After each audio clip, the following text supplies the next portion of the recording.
Why is this such a controversial subject to say we're not having enough children and maybe we should think about ways of encouraging people to reproduce the society in which they live? Why do people think it's inherently fascist? Yeah. Every country cares about this up until 5 minutes ago. If your country has a shrinking population, you don't have enough young men to form an army, obviously you're incredibly vulnerable. I mean, this just seems it's like 101 stuff. Do you think there's a way to stop the decline? Louise Perry, so good to have you back. We had you on the show a couple of years ago. You're doing great work since, and I'm really delighted because I thought it's probably one of our most watched interviews and certainly one of the most popular internally among everyone here. It was absolutely fantastic discussion. It was mostly about your last book. I know you're working on another one, but that's still to come. And we were talking mostly about men and women in the modern context and relationships and so on. What's happened in the time since? Where are we? Has the needle moved in any direction? Have the relations between the sexes improved? Yeah. I think not really. I had this question the other day actually from a reader.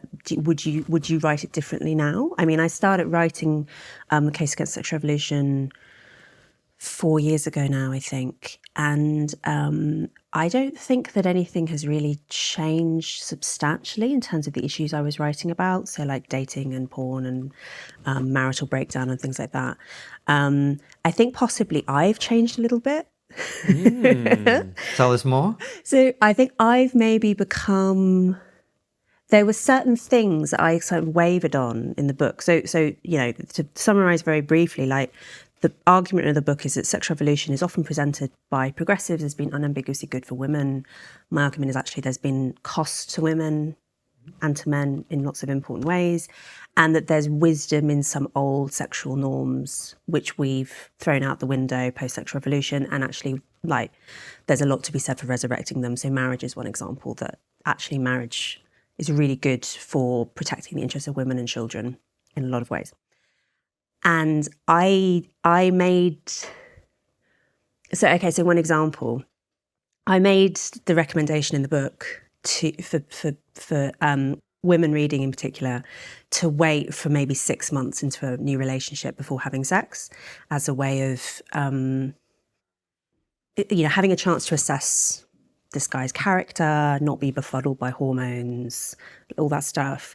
And I did think at the time, should I just go for it and say wait until engagement or wait until marriage? Mm-hmm. Because what better indication is there of genuine commitment, etc., particularly if you're going through marriage counselling and all that kind of stuff. And my mum said, no, don't, because if you say that, that's the only thing anyone will remember about that book. And that will be like the first line of every review, like crazy lady makes the case for waiting till marriage. And so I didn't. I thought, okay, like 6 months or something, that's sort of my compromise position. And now I sort of think it's true that would have been the top line of every review. But I also think actually probably waiting till engagement is actually what I would tell my children to do. So maybe I should have said that. Do you know what's interesting about, I just think it's such an interesting thing about the modern world in general, where I think lots of people who are in the public eye to any extent now, we have like a thing we say in public, and then there's the thing we will say to our children. Yeah. Or our friends, or yeah, it's true. Yeah. And almost always, the thing that people are saying in private is more right-wing. It's not what they're saying publicly. Yeah. That is absolutely spot on. That is so spot on. That's why everybody's terrified that people are going to get access to their WhatsApps or their Telegrams. Indeed, yeah. Because then they'll just get outed as like this right-wing person. Well, and I suppose what that says is high status opinions are left wing, low status opinions are right wing. Yeah. Even if on some issues the more practical opinion is, as in this case, the right wing opinion. So, Louise, why are opinions that don't work in a practical sense high status? Well, Rob Henderson's luxury beliefs thesis is very persuasive. There's probably a lot to do with signalling. I think as well that one of the features of modernity, I suppose, is you don't get a lot of immediate feedback. on bad decisions, particularly say, so like one example would be the welfare state, the modern welfare state acts as a cushion, basically, that if you make some bad decision, the welfare state is there as a safety net to cushion the blow. I think that if that weren't there, people would probably be forced to reckon with reality a lot more in, I don't know, something like single motherhood. You know, it's absolutely true, you know, the feminist critique of the shaming of single mothers, that the shaming of single mothers causes a lot of harm to women and their children. It's also the case that single motherhood is itself catastrophic, particularly in eras when there isn't a safety net. You know, like you really are facing some very difficult choices. And that's, of course, why traditional norms around not hooking up with some random guy exist, because that's a catastrophic outcome for the mother, for her children, for her family, etc. I guess the welfare state exists. The welfare state can now cushion that blow at a very high cost. You know, it's still really rough being a single mother dependent on welfare. It's also true that it probably like removes some of that immediate feedback to bad norms, and therefore allows us to continue thinking that these norms are okay. And also particularly when, of course, the people who are expressing luxury beliefs, they're not really worried about their daughters becoming teenage single mums or whatever, right? Because it's so class-based. So I agree with you. I also think as well that when it comes to talking about single mums, we talk about single mums a lot. We don't talk about the men who know that they have children and have walked away from their responsibilities. And as someone who used to be a teacher, you can all drink now, I've said it, that used to make me so angry. It used to make me so angry because I could see the damage it did to these kids. Having an absent father, or actually even worse, having a dad who one day wanted to play dad and then for a couple of months couldn't be bothered. Yeah, and just dropping in and out. Yeah, which is actually worse from the effects that I saw. Yeah, it's true. And hey, I mean, the fact that single mums get shamed more than deadbeat dads, which I think generally they do, is dreadful because they're the ones who hung around. They're the ones who made the commitment to their children. It's curious, isn't it, that we don't shame deadbeat dads more than we do. I don't know. I don't know why that is. I mean, so the feminist argument would obviously be that there's sort of particular shame attached to female sexual indiscretion more than to male. And that's true, but then I generally don't believe in patriarchy.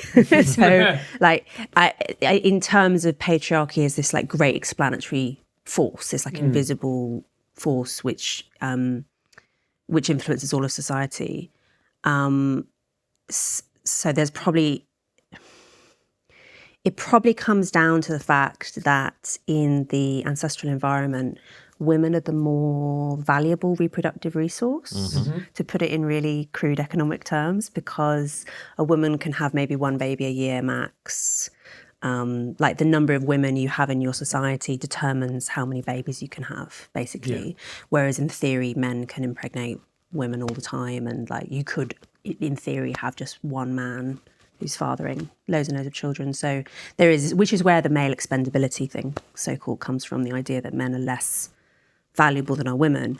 I think in this instance, what's happening kind of perversely is that because of that valuable nature of women's reproductive potential, women making unwise sexual decisions is worse for society, is worse for her family, and therefore attracts more opprobrium. I think that's probably what's going on. And it's also a vicious circle, and I don't think people talk about this enough, because if you're a kid from a single parent family, you're more likely to be a single parent. Yeah. And because we replicate what we see, particularly in childhood. So if you've never seen a healthy, positive relationship, then it's going to be far more difficult to have one for yourself because you don't know what that looks like. Yeah, absolutely. And it becomes really normalised. And this is one of these weird things about the invention of the pill, right? Like, who could have predicted that the invention of the pill and also the decriminalisation of abortion, which happened soon after, would have produced more illegitimacy? That's really weird, right? You'd expect the opposite because suddenly women have control over their fertility. But I think the reason is it's because the absolute amount of extramarital, premarital sex that was happening increased. And because contraception, particularly that early form of the pill, isn't actually that reliable, of that amount of extramarital, premarital sex that was happening, even only 1% of women getting pregnant, that's still a lot. Some of those women are always going to keep the baby. They're not going to want to have an abortion for whatever reason. And so all of a sudden you have this spike in illegitimacy. And I think that produces this sort of feedback loop where it becomes normal and it becomes normal. And now, I mean, I think in the UK, it's like half of kids are now born outside of wedlock. I think we crossed that threshold a couple of years ago. And in some groups, it's even higher. Do you think there will be some kind of snap back against it, or is it single parenthood all the way down? I don't know. I mean, I suppose it might be that we're just reverting to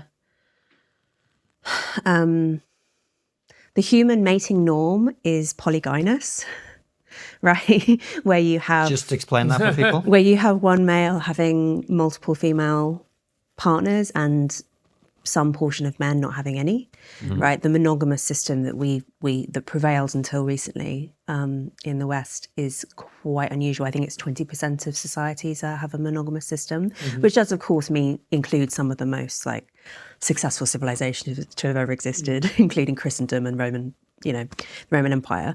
But it's still kind of an outlier. So it may be that we're just, now that we've lifted the monogamous expectation, it may be that people are now reverting to the species norm, which is a smaller number of attractive men having lots of different women. So the Genghis Khan model. Yeah, maybe not quite as extreme as the Genghis Khan model, but yeah, a move in that direction. But effectively moving in that direction. Yeah. Interesting. Well, you already hear stories. I won't mention names of celebrities and successful podcasters who are practicing very, very much along those lines. Yeah. And I suppose unless you are really strongly indoctrinated culturally, I certainly am. Like I'm someone who's just like, my brain's wired in that way, right? I guess from a male perspective, you worked your ass off to be at the top of whatever profession you're at, even if it's not about sex, it's about reproduction. Well, I mean, if it's there and you've got the resources, well, isn't this what you fought for? Yeah. I mean, I think it's not. I'm surprised in literally 0 cases when you find out that some high status man has lots of women on the go. I mean, obviously there are men who don't do that regardless of how successful they are, but it's so common because I think they kind of can.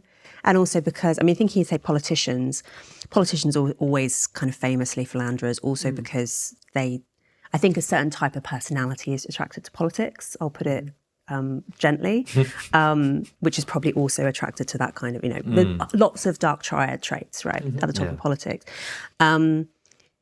They get in less trouble for it now than they used to as well. In, say, the 1950s, that would have been quite a big deal. Yeah.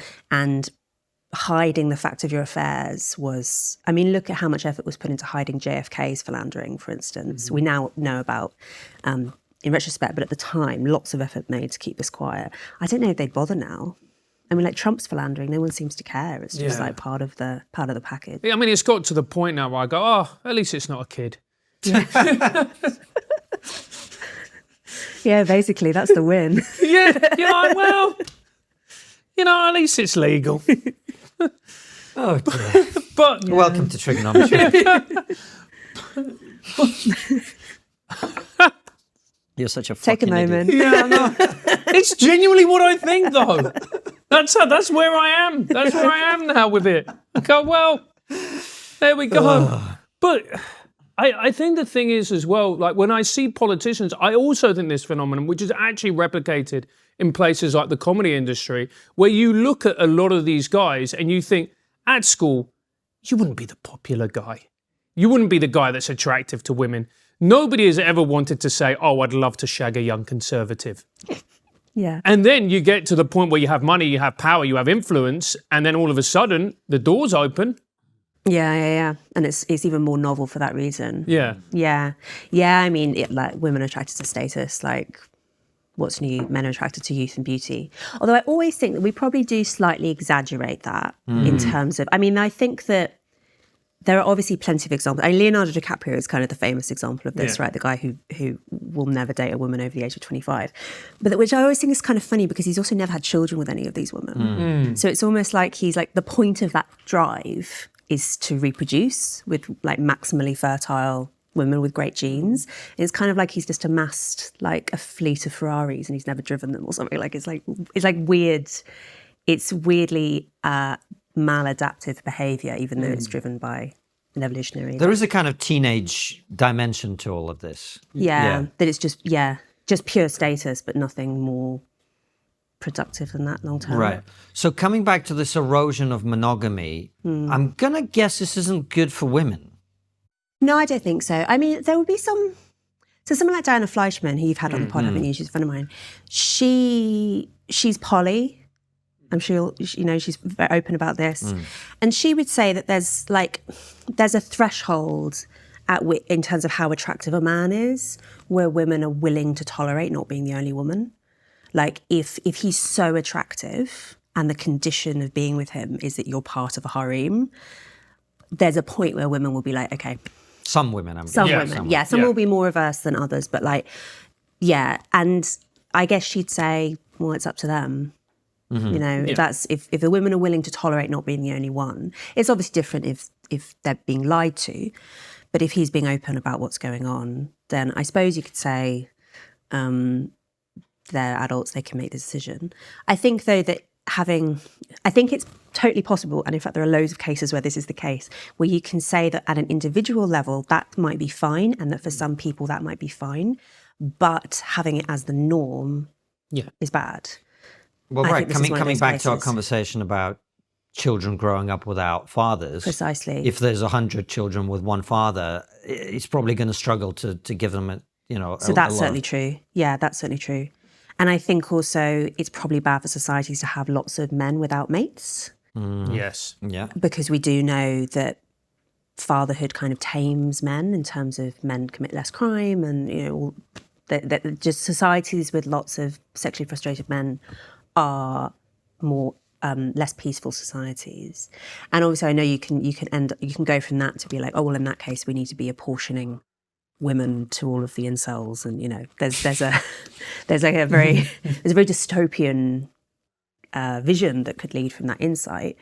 But it's also just you can compare, say, different African countries, some of which are side by side, some of which are Muslim, some of which are Christian, and therefore either permit polygamy or don't. And you can see straightforwardly these otherwise similar societies are made more violent and unstable and have more domestic violence and have more child abuse and whatever by virtue of not being monogamous. So just based on the data, you can quite clearly see that the monogamy norm is a good one. I quite agree with you. I think what's really interesting at the moment in society, Louise, is that we seem to be talking about sex more than ever. Pornography is literally the click of a button away, the tap of a screen away. Dating apps, you can go on there and you can get potentially whatever it is that you like, and you to a very fine degree. But we're having less sex than ever before. Yeah, it's funny, isn't it? The sex recession. Yeah. Yeah. I mean, my theory, although I don't really have any proof for it, it's just vibes, is that it's that those things might be linked. It might be that when you have this sort of copious availability of sexual stimuli, you don't feel the need to go out and actually do the hard work of building a relationship with a real person, that maybe sex has less mystique. I mean, I think it's definitely the case that when men are not allowed to have sex before marriage, and when they can only get married when they have done various adult things, like you've got a job, you've got a house, you earn X amount, whatever, they are going to be extremely motivated to do those things. Mm-hmm. Whereas if men can get sex just by being good looking or even not, like why that motivation is removed. So I think I think sexual frustration, I think good societies know how to harness sexual frustration to productive ends. We'll get you back to Louise in a minute. let us tell you about a set of products that can improve performance, energy levels, and the way you look and feel. The busier my life gets, the more valuable a good night's sleep is. Recently, I started using Cozy Earth's luxury bedding, and I've seen a marked improvement in my sleep. It's amazing. Here's why I love Cozy Earth bedding. Everything they make is made with premium viscose from bamboo, which is, importantly, naturally temperature regulating and breathable. Best of all, Cozy Earth bedding comes with a 100-night sleep trial, which means you have up to 100 nights to try it out. Sleep on them, wash them, and if you're not completely in love, just return them within 100 days for a full refund. Cozy Earth doesn't just do luxury bedding. With our code, you save up to 35% on loungewear, pajamas, bedding, bath towels, and more. Go to CozyEarth.com and enter our promo code TRIGGERnometry at checkout for up to 35% off. That's CozyEarth.com, promo code TRIGGERnometry. And now, back to the show. And it's also interesting as well is that so many people on SSRIs, and one of the things that SSRIs do, particularly women, is it kills libido. So what you have is just so many people in society who literally have no sex drive. Yeah, and also the pill does weird things to people's sexuality, or to women's sexuality. Like women are more attracted to less masculine men when they're on the pill. You've probably heard this. And so there's this phenomenon of women who've been on the pill their entire lives or their entire adult lives, and then they get off the pill to have a baby and they suddenly find that they don't fancy their partner anymore. I know, and it causes, obviously a lot of personal tragedy. But yeah, we're meddling with a lot of weird psychoactive drugs as a standard thing that we give particularly teenage girls. We just put them on the pill, we put them on SSRIs, we don't really think about it.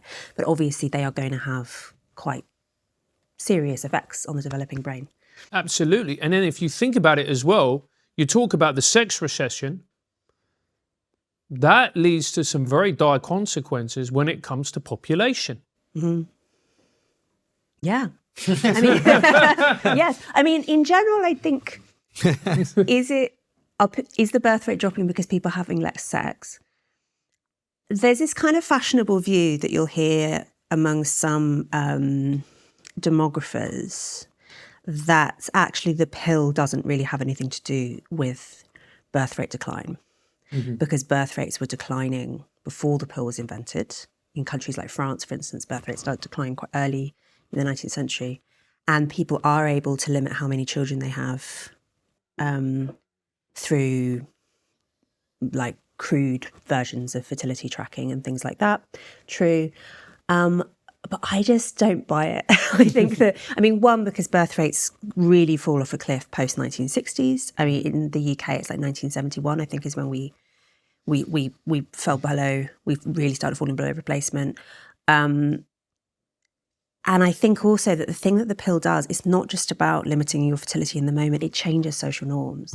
It does things like, for instance, means that getting married becomes less necessary, because if you can have premarital sex without the expectation of getting pregnant, because it normalizes premarital sex basically, and then the drive to get married is reduced. And one of all the policies that the Hungarian government has introduced to try and encourage natalism, the one that has been most effective has actually been the marriage incentives.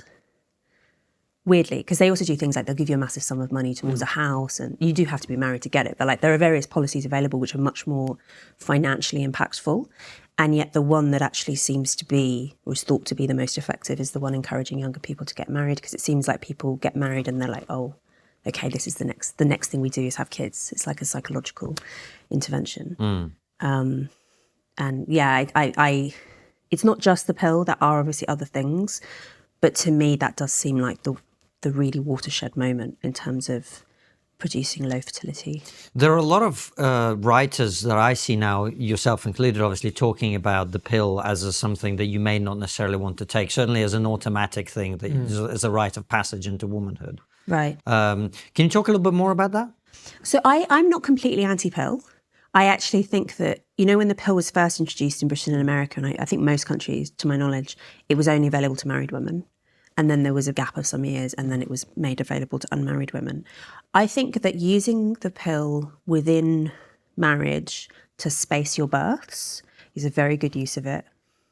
because it's really bad for your body basically to have 10 kids in most instances. There are some women who are super women and who can do it, you know, but you read these accounts of women, you know, in the days before reliable contraception was available, and they're made so unwell by just being constantly pregnant or nursing and really just feeling like powerless to, you know. So and that's even more the case if you have a cesarean, for instance. You need to take a break before you have another baby to prevent things like uterine rupture. So I think the pill has a place, and other kinds of reliable contraception have a place. What I don't think is a good thing, though, is the kind of mass effects. I mean, it's going back to that thing again, right? Individual cases, it can be great, but a culture is more than the sum of its parts. And the mass social effects of the pill, I think, have generally been negative. And the population conversation is fascinating to me, because if you look into it for about 3 seconds, you instantly get, like, you can be shown one graph and you suddenly like get everything, right? Our population, in particularly in Western countries, but not just in Western countries, is just way below replacement. And, you know, Francis was we were having lunch and he was talking about the fact that teachers are getting fired from schools now because there's not enough kids. And Restructuring. Yeah, particularly in central London, there's loads of schools closing down. So you've got that going on, and yet whenever I see any politician who's like, maybe like Miriam Cates says, you know, whatever you think about the rest of her politics or whatever, she just says, we need to talk about babies. And suddenly, like, the swarm of rage descends upon them. The same with, look, I don't know much about Viktor Orban. I read bad things about him in the papers. Okay, let's assume that they're all true. But still, like, why is this such a controversial subject to say we're not having enough children and maybe we should think about ways of encouraging people to reproduce the society in which they live? Why do people think it's inherently fascist?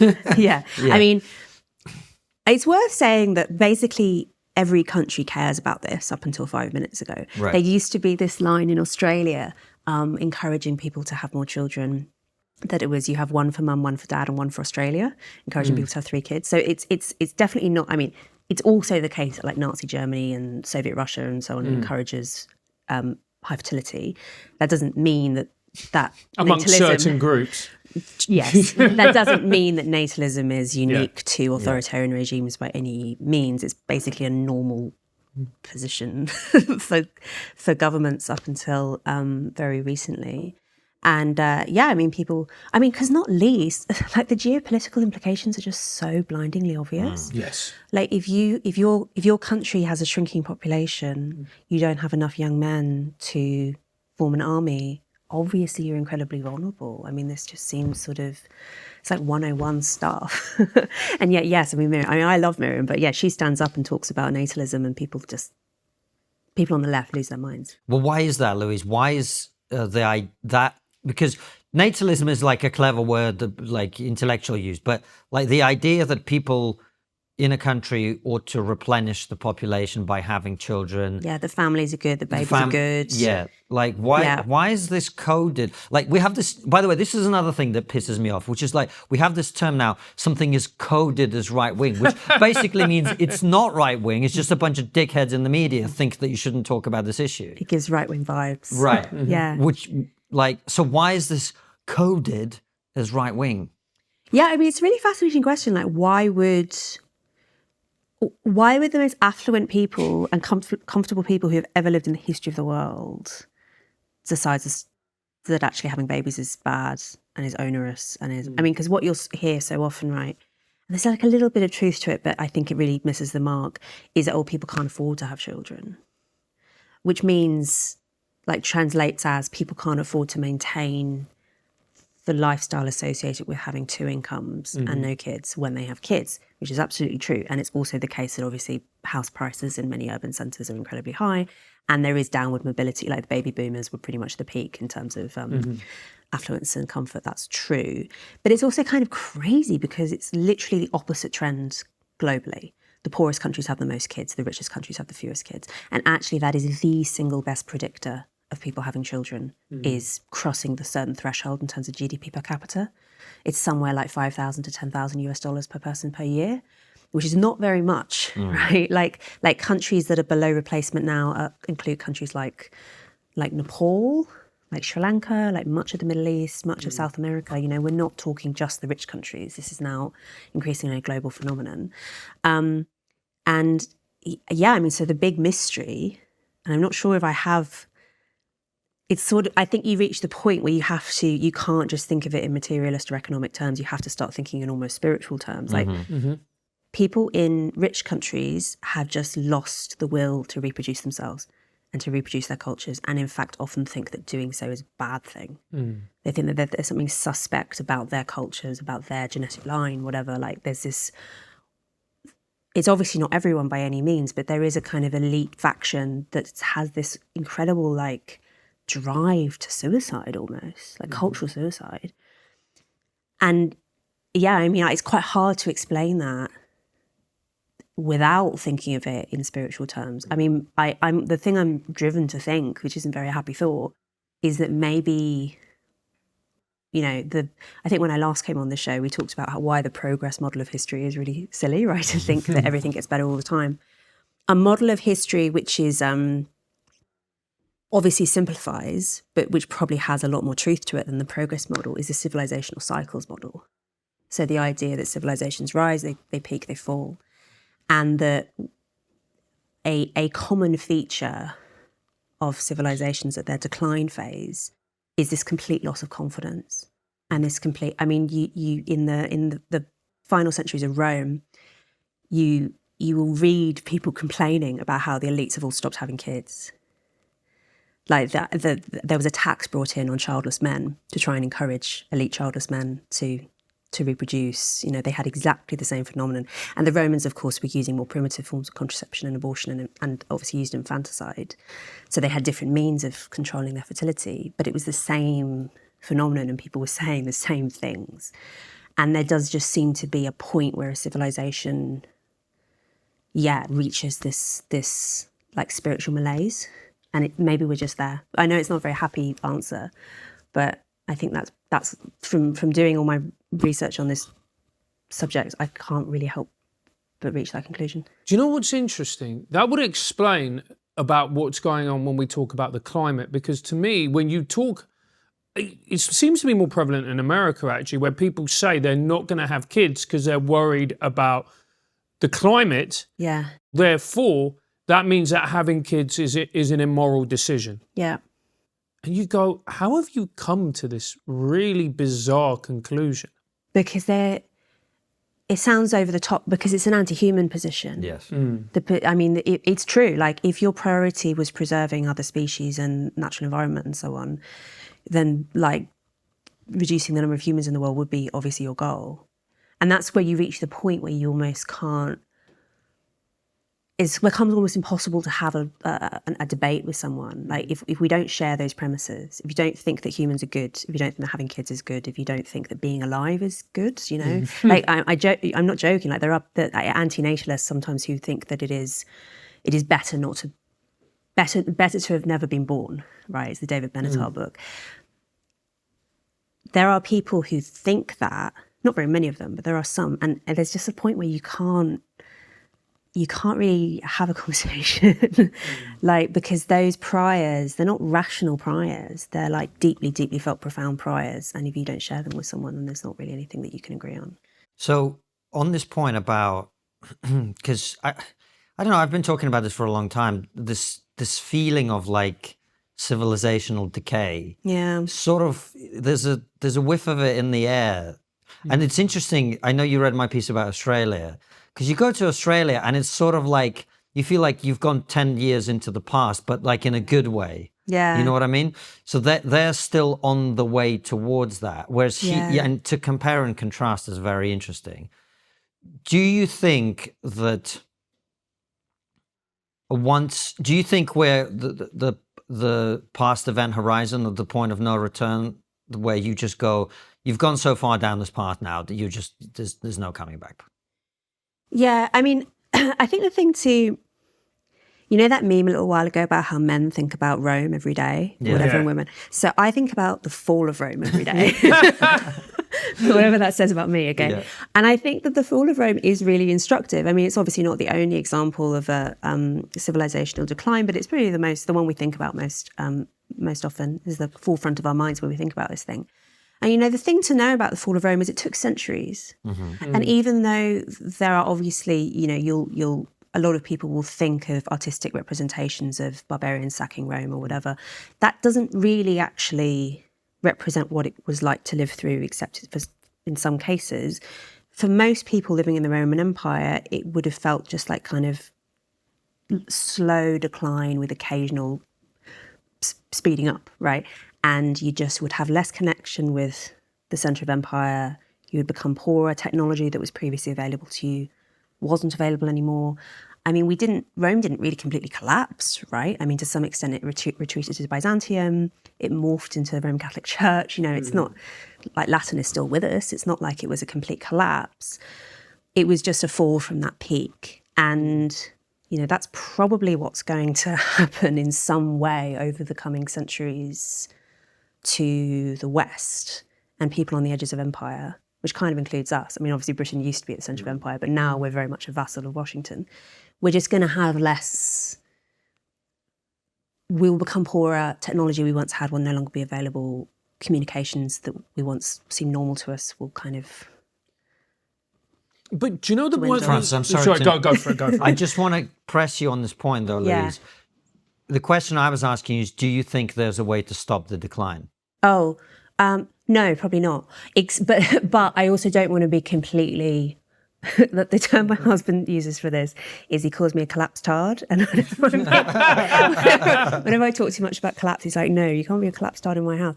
I'm actually not being that. I'm not saying that, like, I'm not prophesying apocalypse. I'm not saying I'm not saying go prep with your, you know, tins of beans and guns, right? But you're also saying you're saying the decline is not going to be overnight, and it's not going to be explosive all the time, and it's not necessarily going to be chaos and violence, and that we're not going to lose everything. Yes, like probably what will happen, right, is that sites of technological sophistication will just kind of shrink and entrench. That there'll be like new Byzantiums. There's a big difference between being a Roman, yeah, and an Italian who sells ice cream on the ruins of what used to be a real civilization. No offense to Italians, whom I love. But do you see what I'm saying?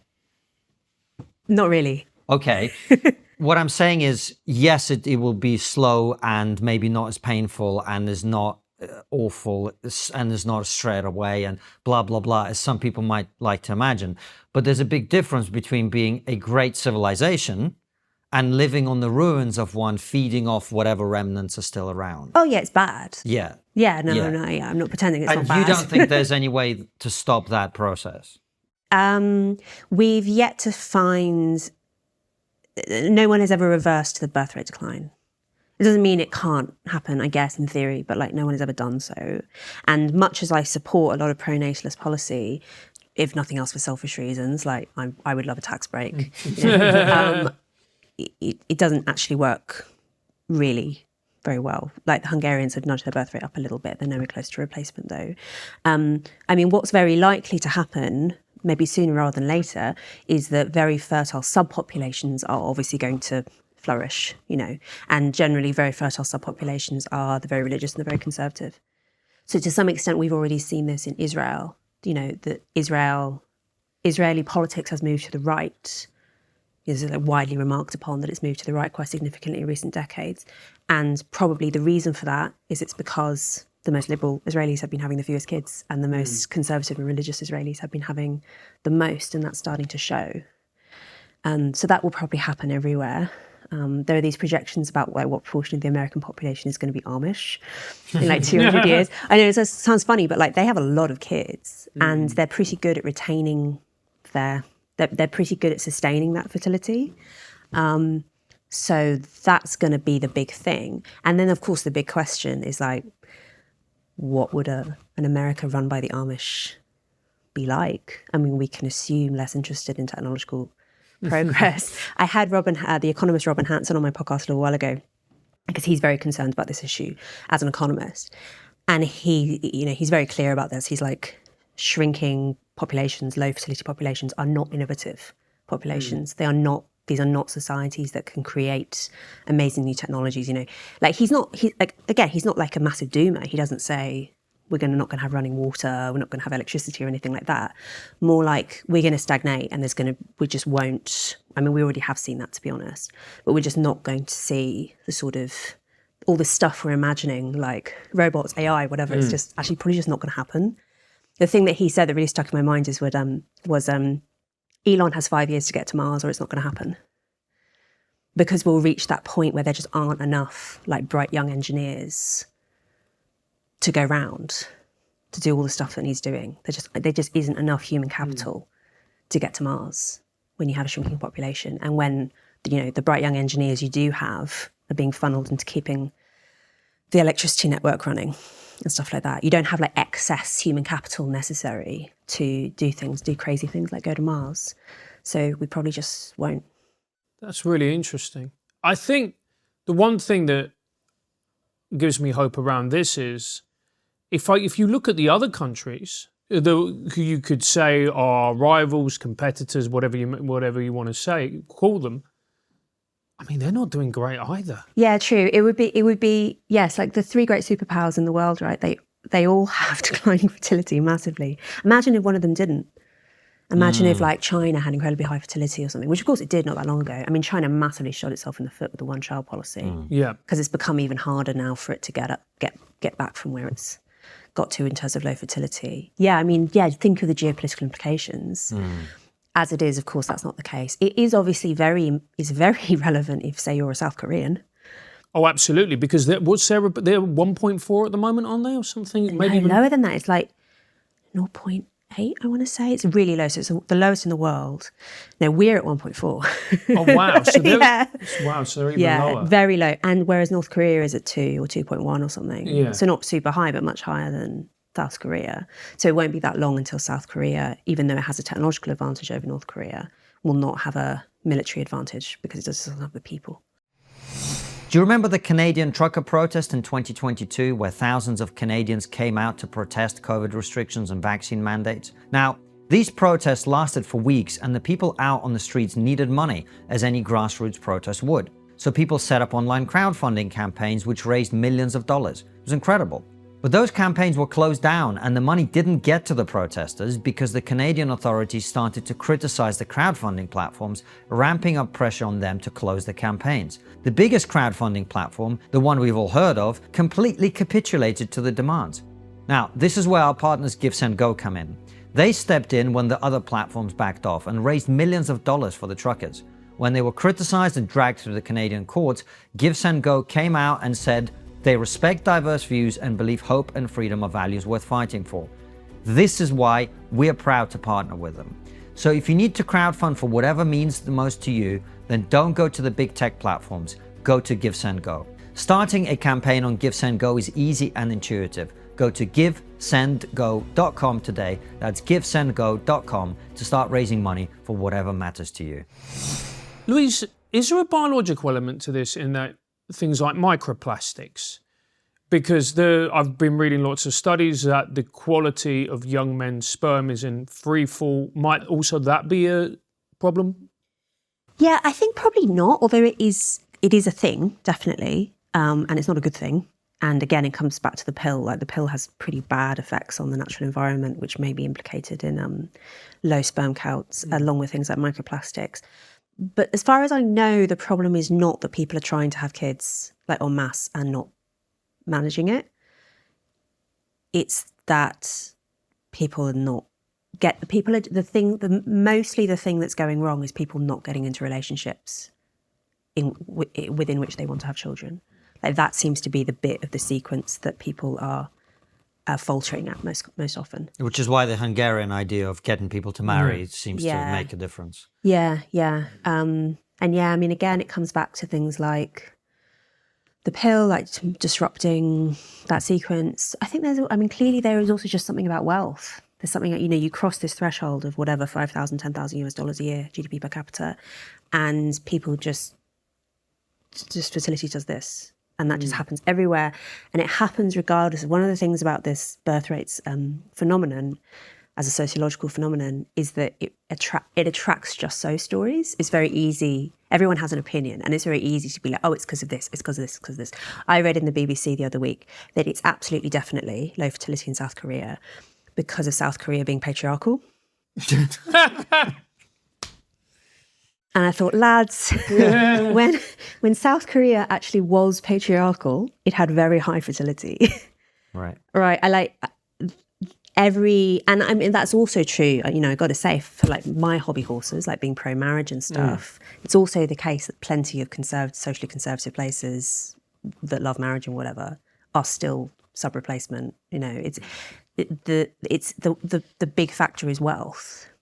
There's something about wealth that makes people less keen to reproduce. And there's also societies that are openly antenatal, Korea being one of them. You've got all these holiday resorts or restaurants or cafes which are strictly no children. No children are allowed. So if you're sending out that message and what you're saying, kids are undesirable, then why would people want to have kids if they're constantly being told that they're not wanted? Yeah, absolutely. And I think also you just end up in this vicious cycle where if no one around you is having kids, it becomes weird to have kids. It also becomes more difficult. I think another problem that people have, and this is in some senses, I think, the issue with wealth causing low fertility, is that, you know, I go onto Instagram or whatever and I'm bombarded with images of what a luxurious, comfortable, child-free life looks like, right? The dink lifestyle. The dink lifestyle, all the travel, all the whatever. And if you're, you know, it is just the case that if you have kids, you have less free time and less free money. It's just like, there's just no way around it. And that doesn't seem so bad if everyone else in your peer group is doing the same thing. It seems much more painful if you're the only one who's suffering this cost. And then you can see why people are thinking like, why am I doing this exactly? I mean, obviously people, you know, people adore their children. Like, people regretting having children is actually extremely rare. Like, I'm not just a natalist for like geopolitical reasons. Like, I also think the children are just wonderful. We must raise an army. Right. I also think the children are just wonderful, and it's like the most meaningful thing you can do with your life, right? But there's just no getting away from the fact that it has economic implications. And a lot of people, like when it comes down to it, they're just like, I'd actually rather have a bit more money and only have one or two. Well, this is one of the things about that I think we increasingly need to talk about in modern society, which is I think we live in the age of money. And so we've forgotten that money isn't the most important thing. At the same time, as I think it's fair to say, you know, I was having this conversation with somebody last night. Like, I'm a first-generation immigrant, so I came here. I didn't have a family network. I spent the first 10 years of my life kind of struggling to make my way, no inheritance, blah, blah, blah, blah, blah. And I've basically had to create this with Francis and build a pretty successful career in doing what I'm doing to be able to have what baby boomers in America had in the 60s on one income. Yeah, I know. It's terrible. Do you know what I mean? Completely. So basically all I ever wanted was to have like a house and kids and to be comfortable. And that's really it. Yeah. And nowadays to do that, you have to, like, if you want to live in London, you basically have to be a millionaire. Yeah. Right? No, I agree. And like, and I'm living it as well. Like, I totally get you. Yeah. The thing that I always try and remind myself of is like, it's harder than it was for my parents, for your parents.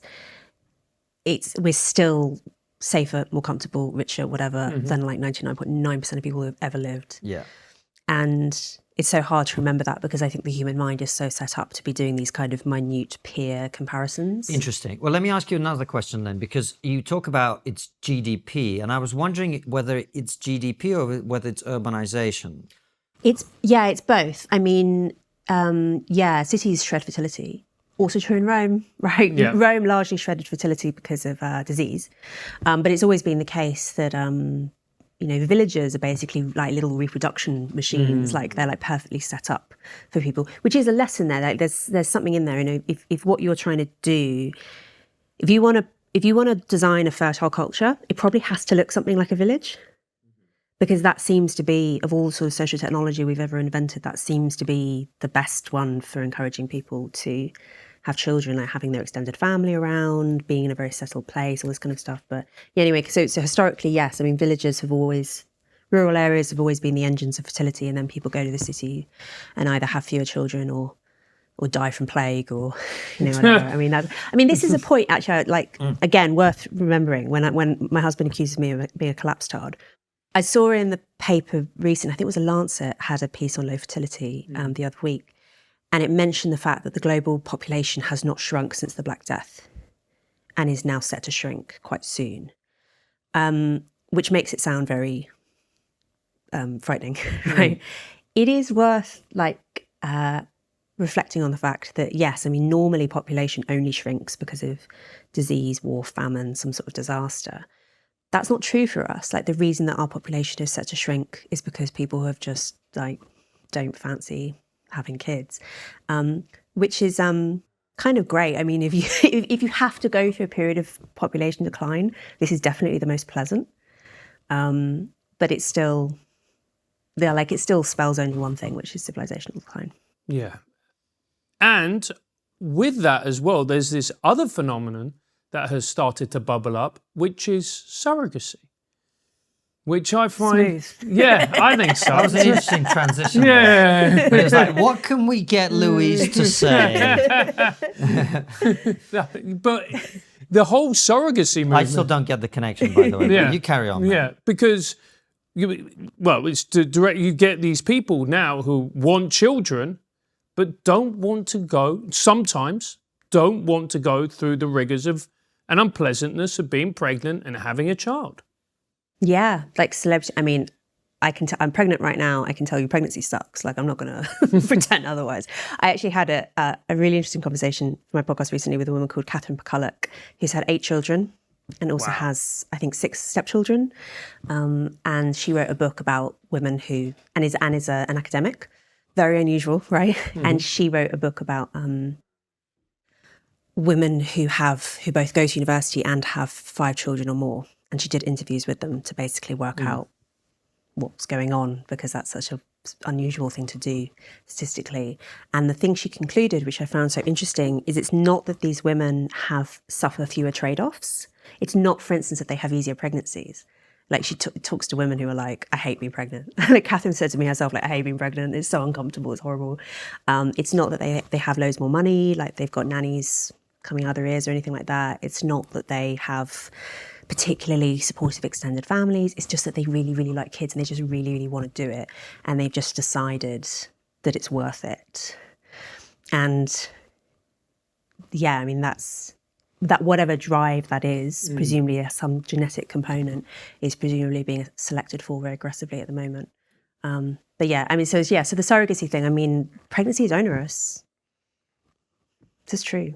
And I get why these celebrity, rich ladies or whatever, rich men want to farm it out to poorer women. But then the thing is that, as Mary Harrington likes to say, pregnancy doesn't just make a baby, it makes a mother. There are psychological components to pregnancy which are essential in terms of priming you to care for this helpless newborn when he or she is born. And we can't replicate that, science. It's beyond science to try and imitate that. Louise, in the interest of promoting the natalist message, let me mansplain pregnancy to you. No, but I have heard from some other women that it's a mixed bag, I think, pregnancy. Is that fair to say? Yeah. It's not that it sucks, it's that there are times when it sucks and there are times when it's actually brilliant. Would that be? Yeah, and it's worth it. Yeah. Yeah, and also you just forget. You're not selling it very well. No, but it's true. I mean, also true of childbirth. Like I remember vividly, so I've just come to the end of morning sickness, and I had the same thought while writing a book about pronatalism, right? And I had the same thought This is great. I had the same thought during this pregnancy that I remember having during last pregnancy of like, I never want to do this again. And I've already forgotten that impulse. I'm already like, oh yeah, I'll do it. I'll do it loads more, whatever. And that's also true of childbirth. You just like get over it. And I think also it's just life, isn't it? It's very rare to accomplish anything that's really worthwhile without some hardship. Do you think part of it as well, and I was thinking about this because when I was teaching, people always used to say to me, kids are this, kids are that. Most kids are really lovely and wonderful. You get, the others that you think, you could be put somewhere else and, society would be better for it. But the vast majority of them are...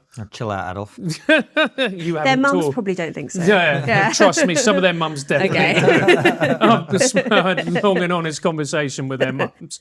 But we now see motherhood and being a parent as long, onerous, incredibly unsatisfying.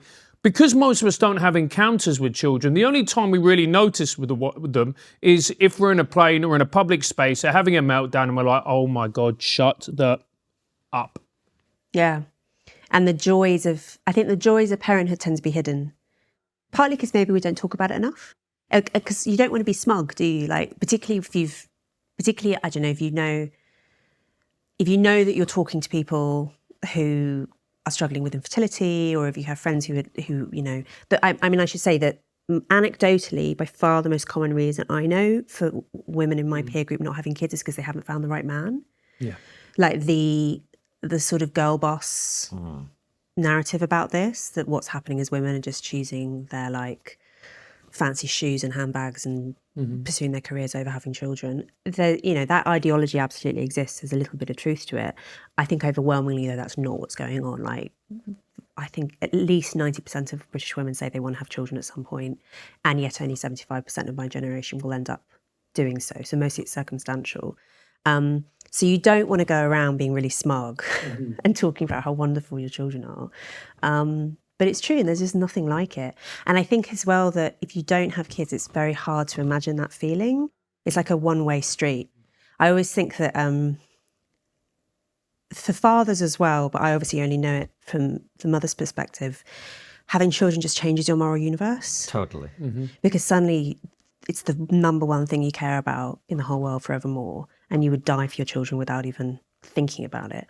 And not only that, it also means that any time you encounter a child suffering, like even in fiction or something, you think of your child. Like you become so much more acutely sensitive to any harm coming to children and so on. And that's just so hard to, it's so hard to directly empathize with that feeling if you've not been through it, and hard also to explain it. Yeah. But at the same time, Francis, like when my son comes in here, everyone's like, oh my God, he's so cute. So I think having kids around, you were making this point, but can we come back to this urbanization conversation actually, Louise, a little bit? Because I guess one of the things I wanted to ask you about is there was a time when conservatives in particular, but lots of people banged on about the nuclear family. And I wonder if the nuclear family is actually a big part of why we're here, because it takes more than a nuclear family to raise a child, as I'm rapidly discovering. I mean, do you know what I mean? And is it maybe just particularly the urbanization of society where you basically have older generations staying put in rural areas, younger generations moving in, you create separation. Cities are not exactly encouraging you to have kids anyway. And then that is and it's like, then you're going, it's super expensive. I'm surrounded by people who don't have kids, and therefore I've got all these other disincentives. I'm not increasingly living in a safe or comfortable place. I don't have my own home. And I'm not going to get this help that 100 years would have been expected, which is grandparents, aunts, uncles, etc. No, absolutely. And it's this kind of tragedy in a sense that Britain had the first industrial revolution, right? And we also had birth rate decline earlier almost than anyone else. And so we're, with the exception of some of these Northeast Asian countries, we're further along this road than anyone else. And one theory as to why Britain had the first industrial revolution is because we abandoned clannishness earlier. We basically invented individualism, right? And then exported it, of course, to, America is now, of course, famous for its individualism. America was originally a British colony, right? So it's all the same culture. Individualism is absolutely amazing for wealth generation. Absolutely amazing for encouraging people to be mobile and innovative and entrepreneurial and all the rest of it. And, for a long time, like that allowed British people to dominate the world because we had the combination of individualism and also high fertility. I mean, for such a long time, Britain was a net exporter of people. We talk so often now about mass net immigration. We had net emigration for centuries because we were sending, having loads and loads of kids and sending them to Australia, Canada, everywhere. And the problem, though, that we've now found is that eventually individualism eats itself, because you have this problem that you describe exactly, that you don't have people move around, they don't have the extended family networks anymore, they're not settled in one place, they don't, I mean, one of the reasons, right, why people have fewer children when they're not surrounded by extended family is that extended families are constantly telling you to have kids, because your grandmother or whoever is constantly sort of prodding you about it. Why would your friends care, really? Your friends don't have any genetic investment in you having children. They might have some other, it might suit their interests in other ways, but generally they don't have that genetic investment, whereas families do. And families also will drop everything to help their children, grandchildren, whatever, who are, of course, represent their genetic future. So yeah, I mean, shredding the family kind of can't help but disincentivize people from having children. All right, well, there you go. It's the last days of Rome. I guess the question before we do our last one is, you're pregnant, you want to have more kids in this declining, dying, collapsed hard world. I know. Why is that? Well, I guess it comes back to this like fundamental priors thing, isn't it? Like, look, actually, I would rather live in the winter of civilization, if you have to choose. It might be a bit depressing. It might feel like this feeling of loss and sort of cultural malaise isn't very happy, but also we're getting to live off the fumes of the amazing civilization that our ancestors built. If you'd lived in the 19th century, say, or earlier, you would have got to feel that sense of like confidence and like certainty and all of this. You also would have had to worry about your kids dying of cholera. You would have had to worry about 2 world wars. Yeah, exactly. Whereas we actually we get all the great stuff that our ancestors built for us, and I don't think it's going to just vanish. I'm not worried about apocalyptic scenarios. And yes, we also have to feel melancholy about loss, but it's not that bad. It's still the case that I think our children can. I mean, I think particularly my child, like, we've got loads of passports. Like, we're, in global terms, we're very well off. Like, I don't actually think that we're facing that kind of level of crisis. You just have to take a punt and like invest in the future. So unconvincing. I'm sorry, but again, it's this priors thing. It's like if you're having more children because you think children are good and you enjoy. Oh, it's because I love children and they're gorgeous, and I think my son is the best thing in the world. Yeah. And having more of him is an amazing thought. Yeah. But in a broader sense, like, you just have to choose. Are you pro-human or aren't you? Yeah, I agree with that. I definitely agree with that. Louise, you should start a party. Britain, it's not too bad. Yeah. That would be a slogan. Yeah. Louise, as always, we end with the same question. What's the one thing we're not talking about that we really should be? Before Louise answers, once the interview is over, make sure you head on over to Locals using the link in the description to see this. I have reached the conclusion, not via scripture, but via looking at social science data and whatever, that Christian ideas are true. Like, they produce better societies. 1% of young women in the US are on OnlyFans of girls. No way. What? 1%? That's very high. OnlyFans is to the marriage market as a criminal record is to the jobs market. Like, it's a very bad long-term thing. What advice would you give to men raising daughters in 2024? It's hard not to just repeat myself, because we've been because this is this thing that no one's talking about. I mean, I find it crazy that you'll still get comments under articles about natalism being like, what about the environment? But what about overpopulation? Whatever. Yeah, I mean, I think my bet is that people are actually too worried right now about like runaway modernity and runaway technology, and not worried enough about how we're going to deal with declining modernity and declining technology. I think that our whole focus on the future is basically wrong, and we should all be making decisions with the expectation that there's not going to be endless growth. And yeah, so I'm just a ray of sunshine. Okay, there we go. All right, head on over to Locals where Louise will say what she really thinks. Yeah. Do you believe the Jesus stuff, or is it just a more ideal way to live regarding sex and relationships?